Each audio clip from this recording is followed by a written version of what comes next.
Alright, by the way, this morning, we will be taking up a new topic.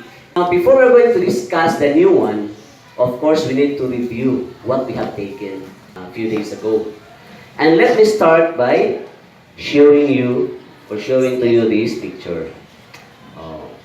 Do you know this guy? What's the name of this guy? Yes, please. Sir Isaac Newton. Okay, is he correct? Yes, sir. Alright, good memory. Sir Isaac Newton. Can you think of a significant discovery that he has contributed to the world? What do you think is that? Sir Isaac Newton formulated the laws of motion and universal gravitation. Okay.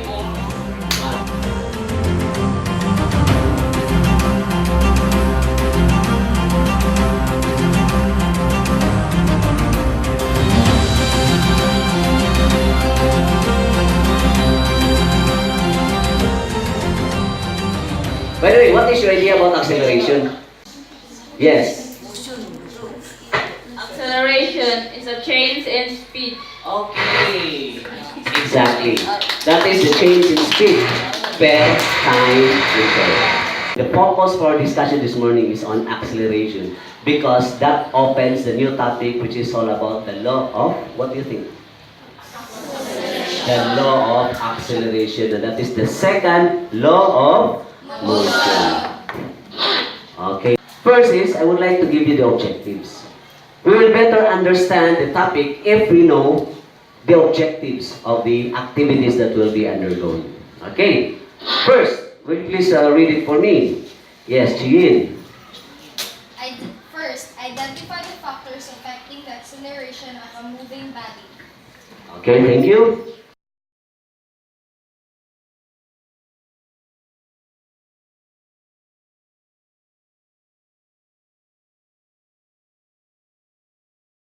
So this will be the 4 objectives that will guide us through the discussion of the new topic.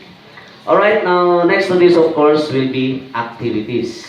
I'll be grouping you into 3 by counting 1, 2, 3 and then I will assign you where you're going to go. No? And then by the way, one group will perform one activity. And this is how it goes. We have the instruction. Panfi, will you please read that one for me? In this activity, the group will assign members to act as a power engines, as well as members to act as passengers, and 1 more member as a timekeeper.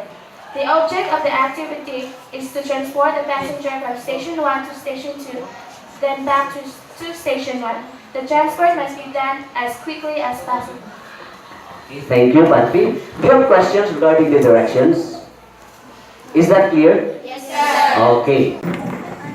This is the activity for Group 1. What are needed? Activity 1, 1 engine power.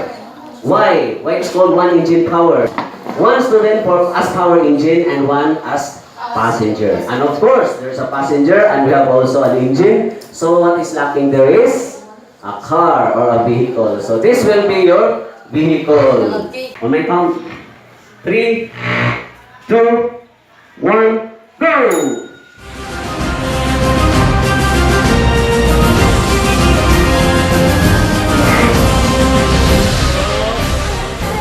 What have you seen?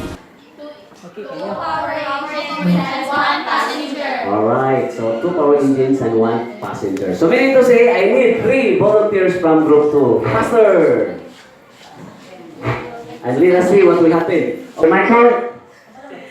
3, 2, 1, go!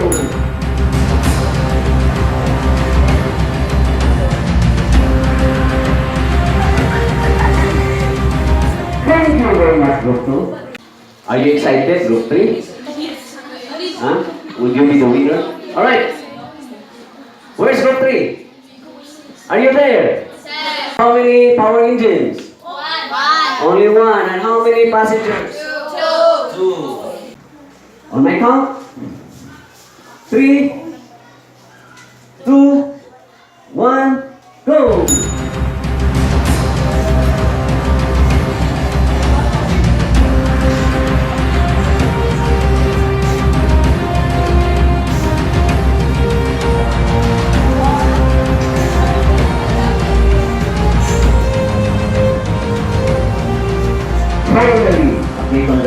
engine. Okay, palakpakan natin.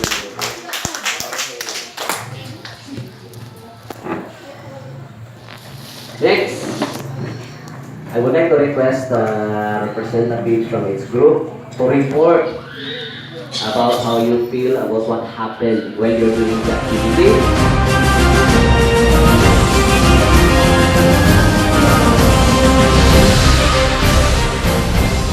How much time did you spend in transporting the passenger? The time that we spent in transporting the passenger is 17.4. In doing that task as a power engine? No, because in our case we have the two engines, so that our passenger is only one, so that we didn't find any difficulty. Okay, let us give that. Let us analyze what happened.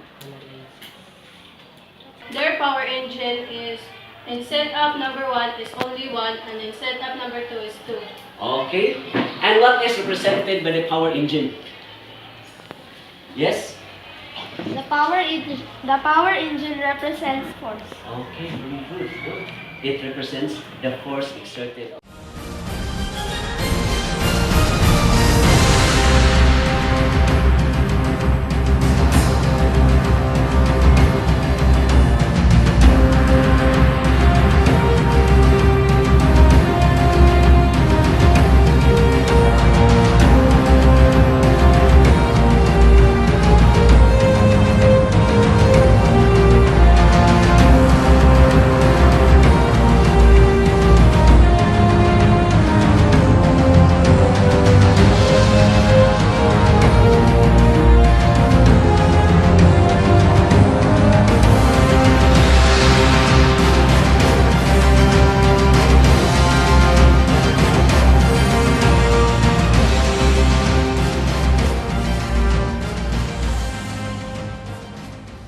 Anybody would like to state the law of acceleration in your own words?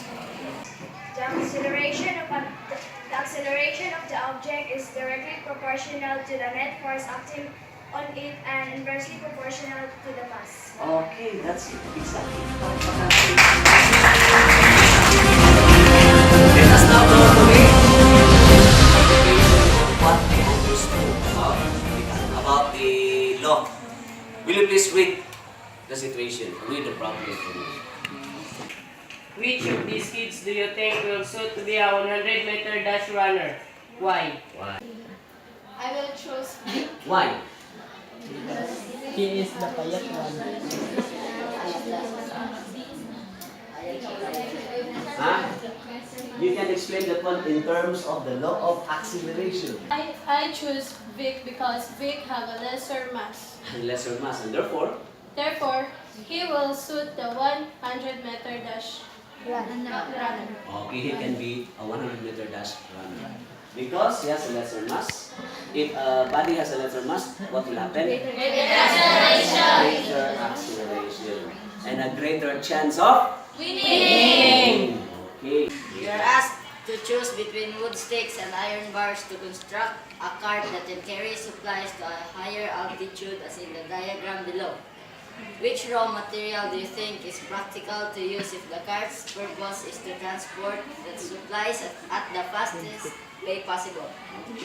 I will choose wood sticks because wood sticks have a lesser mass, and then there is a big possibility that the cart can carry materials in a higher altitude. Okay, so again, what's your reason? Lesser? Mass. Lesser mass. Why? Why do you choose lesser mass? For what purpose? Lesser mass is greater acceleration. Lesser mass results to? Greater acceleration. Okay, so it will make your task faster. Do you understand? Yes, sir. Okay, next. Eugene.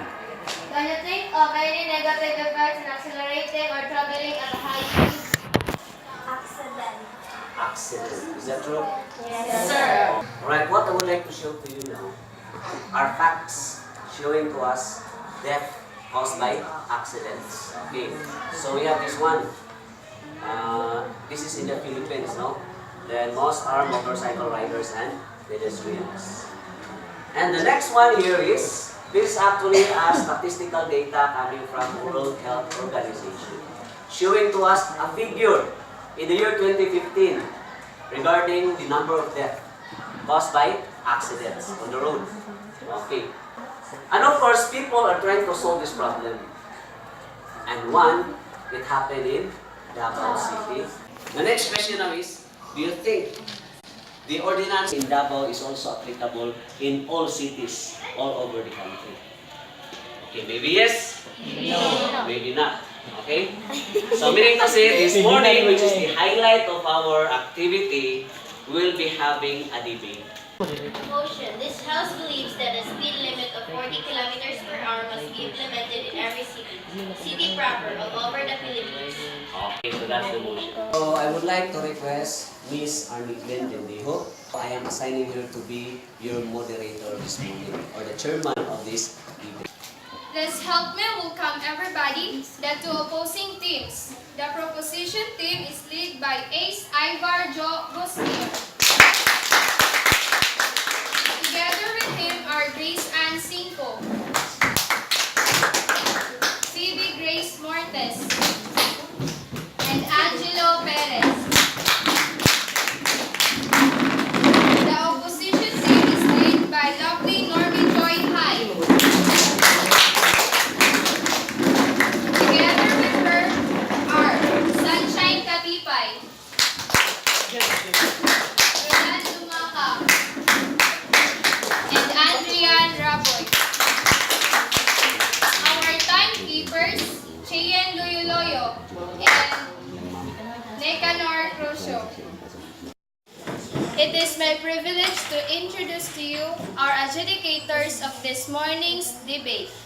First is our schoolmaster teacher, Mrs. Julieta Braza. Second is our school head teacher, Mrs. Elna Mintang. And the last but not the least is our very own principal, Mrs. Efleda Inerio.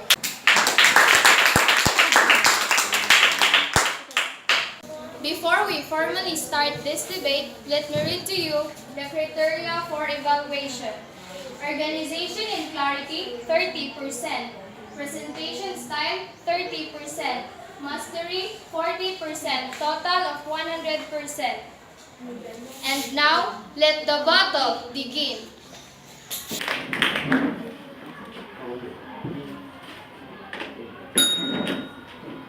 Road speed limits are used in most countries to set the maximum or minimum speed at which road vehicles may legally travel on particular stretches of roads. Speed limits may be variable, and in some places, speed are unlimited. Speed limits are normally indicated on a traffic sign. It is commonly set by the legislative bodies of nations or provincial governments and enforced by national, regional police and judicial bodies. Speed limits can be set as an attempt to reduce the environmental impact of road traffic like vehicle noise, vibration, and emissions, and to satisfy local community wishes for streets usable by people out of cars. Some cities have reduced limits to as little as 30 kilometers per hour for both safety and efficiency reasons. In situations where the natural road speed is considered too high by governments, notably on urban areas where speed limits below 50 kilometers per hour are used, then traffic calming is often also used.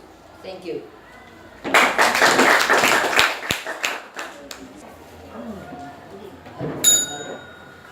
My side are the disadvantage of driving various speed on highways. We are on highways, so no speed limits.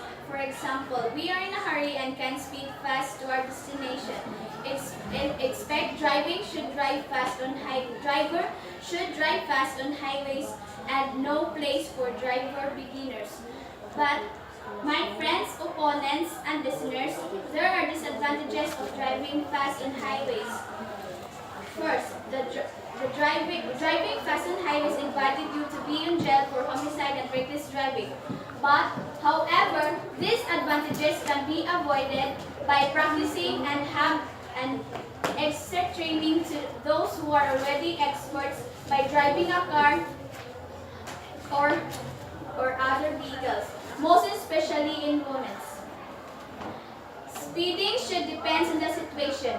You cannot say that there is a speed limit in all our lives. However, speed limits contributes good output, but most people living in this country will be affected. Wasting time of motorists and passengers as a non-productive activity for most people. Delays which may result in late arrival for employment, meetings, and education, resulting in lost business, disciplinary action, or other personal losses. Wasted fuel increases air pollution and carbon dioxide emissions, which may contribute to global warming. Increased fuel use may also incur cause a rise in fuel costs. In emergencies, blocked traffic may interfere with the passage of emergency vehicles traveling to their destinations where they are urgently needed. Today in our time,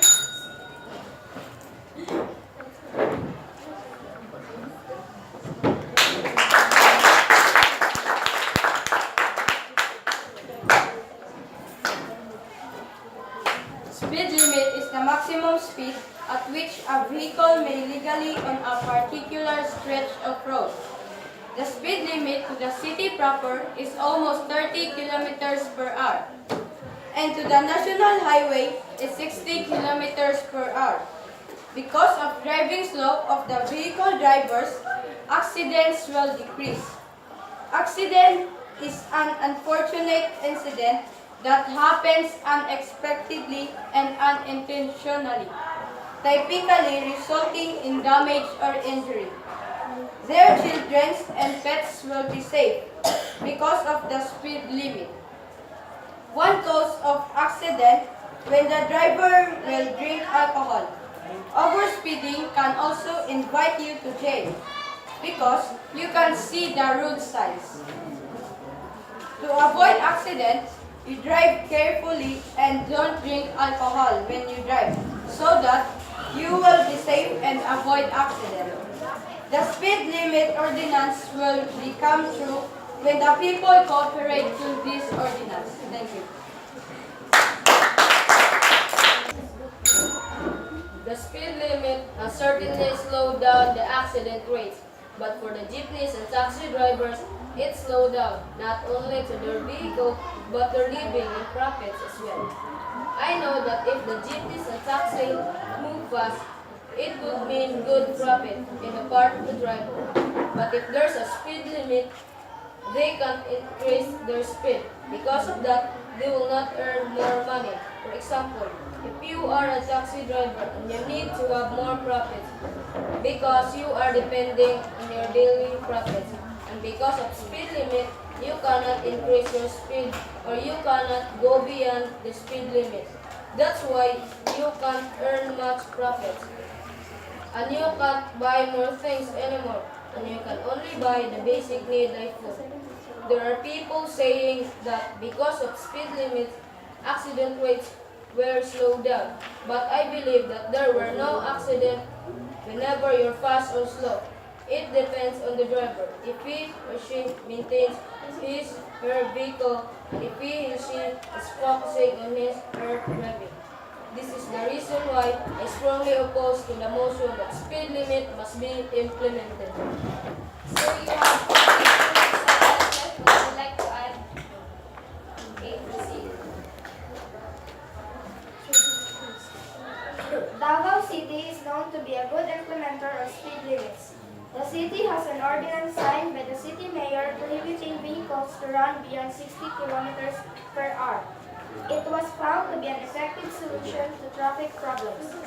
The ordinance on speed limit is applicable to the whole Philippines because this can help reduce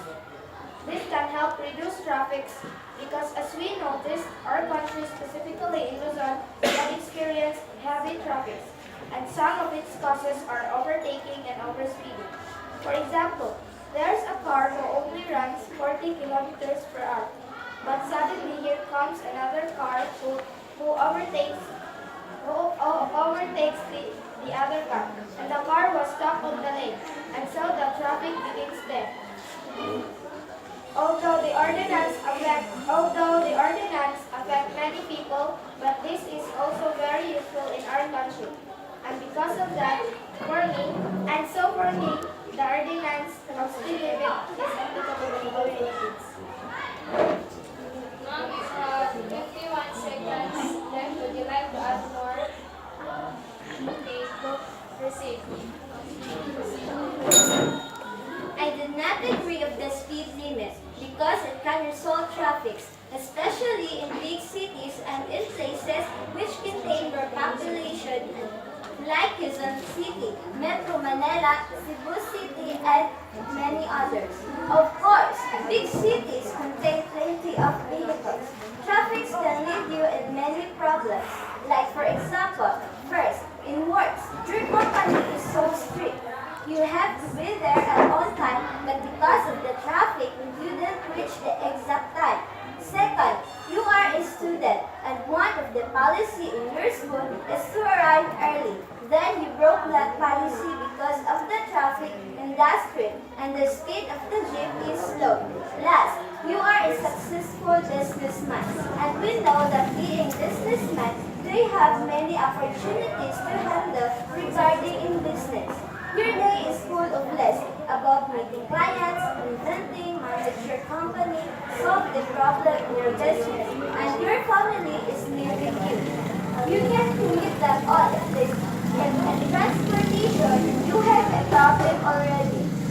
I'm not telling you to be in your destination as quicker as much. I mean, you are free to apply the speed that you want, and you should know how to manage it so that your life is away from danger.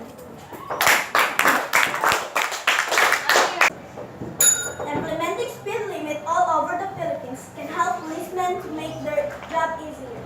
It will easy for them to catch traffic violators. Policemen find it difficult to catch traffic violators if most vehicles on the roads are rushing and overtaking one another.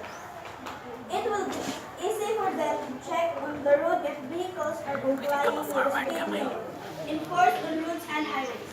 Method used include roadside speed traps set up and operated by the police. Additionally, police would have used stopwatches to measure the time taken for a vehicle to cover a long distance. But more recently, they have had speed guns automated in vehicle system at their disposal. Because of this reason, I believe that we need to implement speed limit all over the Philippines. For me, speed limit can affect our lives in a negative way. Considering that curfew time for young people like us has already been implemented, people need to rush to reach home before the curfew time. For example, your boss required you to render overtime services due to urgent reports, and you finish the job at about 9:55 p.m. Is a 5-minute ride enough for you to reach home 16 kilometers away from where you work? Surely, it's not enough.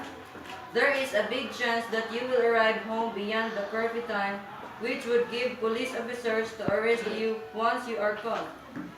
Speed limit causes us to be exposed to the pollution for a longer period of time because we are moving too slow. Smoke from your vehicle and even from other vehicles may cause health problems. For me, moving at high speed can still be safe if your vehicle maintained safely by a careful and intelligent driver, so that we oppose the speed limit. That's all, thank you.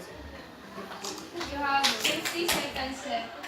If you have more, you would like to add more. And now let's proceed for the rebuttal.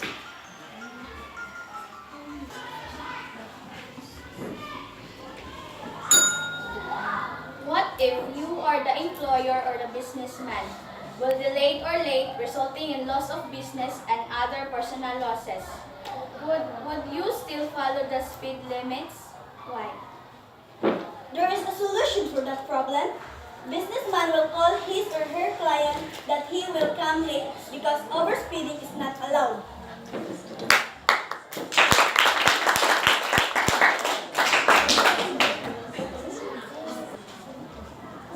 Do you think your client will be satisfied with that simple call?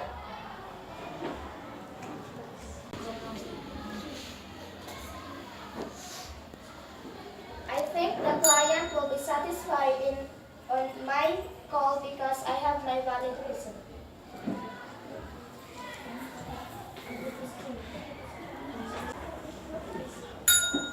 If speed limit will be implemented, think of those cities that have narrow roads. Do you think there will be traffic in the roads?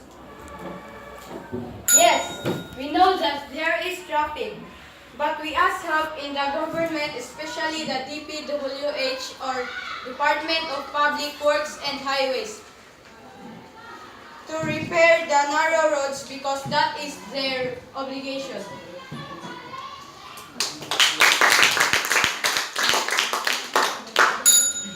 Instead for expanding those narrow roads, why not those funds will be given to those poor families here in this country?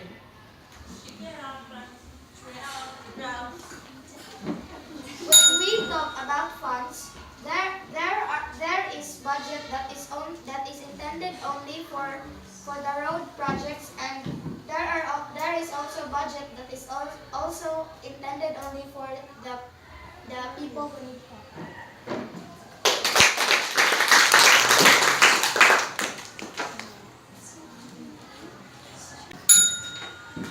Nowadays, in Metro Manila have already a problem about traffic without applying the speed limit. When there is a speed limit, will the problem of traffic can be solved? Yes, because when the drivers follow the speed limit, the flow of the traffic will be slow. But if we didn't follow the speed limit, there are possibilities that most drivers will overtake and they increases their speed, and this can cause accident, and this can really cause traffic.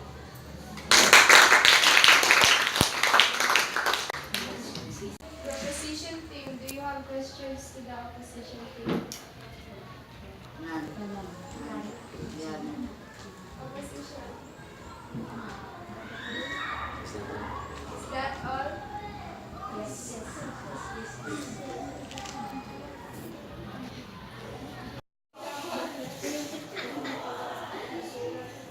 Okay, everyone, are you still here? Yes, sir! We have witnessed the exchange of ideas from these two competing teams. And considering the very short time given to them to prepare, obviously, the task was not easy for them. But the good thing was, they still managed to come up with ideas, to come up with facts and experiences that supported their stand. And because of this, I would like you to help me congratulate them with a round of applause. Congratulations. Okay. So by the way, I have this question. What benefit do you think you have earned from this debate or from this activity? And of course, I would like to address this question first to our debaters. This debate helps us to show or to share our opinions about the speed limit. Okay, show your opinions or ideas about something. And specifically about speed limits, about the present problem of the country. One of the problems that the country is facing right now. From this debate, I have learned the disadvantages and advantages of speed limits. Okay, so you have learned about advantages and disadvantages. Okay, so I think that's from the points of view of our debaters. So, We have learned from this debate a knowledge. okay, you earned knowledge. Like what? Like the disadvantages and the advantages of speed limit. Yes, it is indeed a good thing that we know the advantages and disadvantages of speed limits. And why do you think we are discussing about speed limits? Apple, please. We discuss about speed limits because one of the problems the Philippines is facing today is the increasing number of road accidents, and it is important to discuss for the solution. Wow, that's great answer. Everybody, please. Okay, thank you, Apple. Now, do you think argument or debate is necessary in facing this kind of problem? JM. Yes, JM. Yes, sir. Yes, why? Because it is by sharing ideas where we can get solutions to the problem. Okay, that's also a good answer. Let us give them so Right, meaning to say, you are part of the solution to the problem. And how does it feel to be a part of the solution? Mary Jane, please. I would feel happy and proud. Why? What makes you happy then? It feels good to know that I make other people happy by helping them solve the problem. Okay, let us give hands to Mary Jane, please. By the way, do you agree with her? Yes, sir! Did you feel the same every time you help other people? Yes, sir! Well, that's a good thing. I'm happy to announce to you that we will be proclaiming 3 winners this morning. The best debating team, the best speaker, as well as the best debater. And to proclaim the winners, please help me welcome our very own principal of the school, Mrs. Epleda Inerio. Good morning, my dear students. Also to my co-educators. Okay? So, congratulations. So, I am very glad to hear from you your debates. Your future lawyers. And we really felt a hard time in choosing the best speaker and also best debater. We have from the opposition team, Phoebe Grace Martin. Okay, then for the best speaker, we have Grace Ann Cinco. And for the winning team,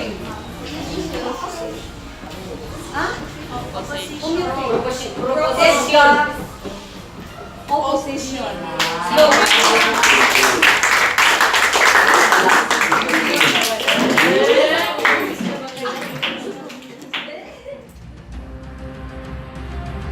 And that ends our lesson this morning. Now, by the way, for your assignment,